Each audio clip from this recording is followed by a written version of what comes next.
கால்தடமே பதியாத கடல் தீவு அவள்தானே, அதன் வாசனை மணலில் பூச்செடியாக நினைத்தே.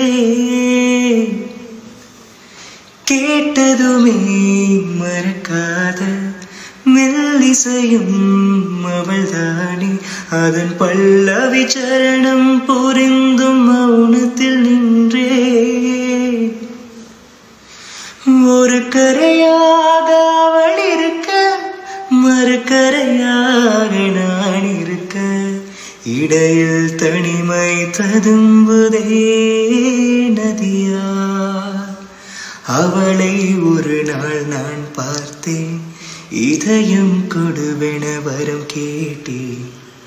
அவள் கொடுத்தாள், உடனே எடுத்தே சென்று விட்டாள். ஓ